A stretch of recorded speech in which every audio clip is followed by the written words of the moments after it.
रामपुर गांव में गोपाल नाम का एक आदमी रहता था जो दूध बेचा करता था और वो बहुत ही ईमानदार था। दूध में बिना पानी मिलाए सभी ग्वालों की तरह वो भी एक ही दाम में दूध बेचा करता था। गोपाल अपनी पत्नी और 2 बच्चों के साथ एक झोपड़ी में रहा करता था, लेकिन उसकी पत्नी हमेशा कहा करती थी, अजी सुनते हो, मैंने आपसे कितनी बार कहा आप भी दूध में पानी मिलाकर बेचा करो, लेकिन आप है कि सुनते ही नहीं। आपको तो इसी झोपड़ी में महल का आनंद मिलता है ना। सभी ग्वालों के पास ईंट का घर है, पता नहीं मेरे पास कब होगी। अरे चंपा, तुम परेशान क्यों होती हो? भगवान की कृपा से हमारी भी ईंट की घर होगी। हमेशा चंपा अपने पति से यही सवाल करती और हर बार एक ही जवाब मिलता कि भगवान की कृपा से हमारे पास भी ईंट का घर होगा। लेकिन लगता है इस बार भगवान ने गोपाल की पुकार सुन ली। अगले दिन ही गांव में सेठ धनीराम नाम का एक व्यक्ति किसी की तलाश में आया, जिसके ठहरने का प्रबंध गांव के मुखिया मोहनलाल ने करवाया था। सेठ धनीराम को दूध पीना बहुत पसंद था, तो वहाँ के मुखिया मोहनलाल ने गोपाल से दूध लाने को कहा। गोपाल जब सेठ के पास दूध लेकर आया तो मोहनलाल ने गोपाल की ईमानदारी के बारे में बताया।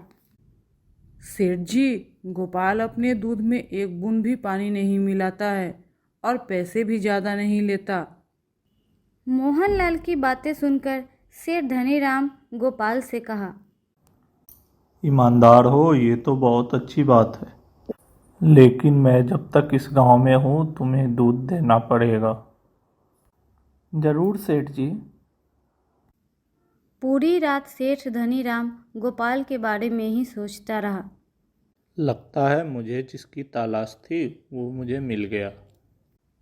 अगले दिन जब गोपाल दूध लेकर आया तो सेठ धनीराम ने गोपाल से कहा, गोपाल, मैं इस गांव में एक गौशाला बनवाना चाहता हूँ और इसकी जिम्मेवारी मैं तुम्हें सौंपना चाहता हूँ।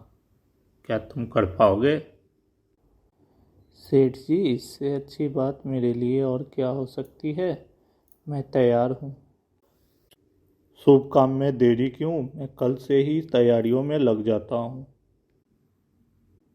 सेठ धनीराम ने तो 10 दिनों में ही गौशाला बनवा दिया और गोपाल को इसकी जिम्मेदारी देते हुए कहा, गोपाल, ये मेरी माँ की आखिरी इच्छा थी और तुम इसे अच्छे से संभालना। गोपाल बहुत खुश था।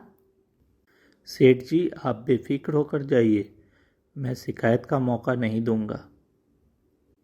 गोपाल गौशाला संभालने लगा। 1 महीने बाद जब फिर से सेठ जी गांव वापस आए तो गौशाला को देखकर बहुत खुश हुआ और गोपाल से कहा, गोपाल, तुमने जिस मेहनत और लगन से इस गौशाले को संभाला है और आगे बढ़ाया है, मुझे तुम पे गर्व है। इसीलिए मैं तुम्हें और एक जिम्मेदारी देना चाहता हूँ। सेठ जी, आप बोलिए तो सही, मैं तैयार हूँ। गोपाल, ये गौशाला तो मेरी माँ के नाम से ही रहेगा, लेकिन मैं ये गौशाला तुम्हें दे रहा हूँ क्योंकि मुझे जिसकी तलाश थी वो तुम ही हो। तुम पे मुझे हमेशा गर्व रहेगा।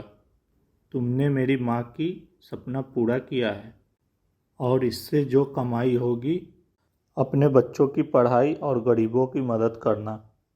फिर क्या था, अब तो गोपाल के पास सब कुछ था और वो बहुत ही अमीर हो गया। इसी तरह भगवान ने गोपाल की ईमानदारी के कारण उसे अमीर बना दिया।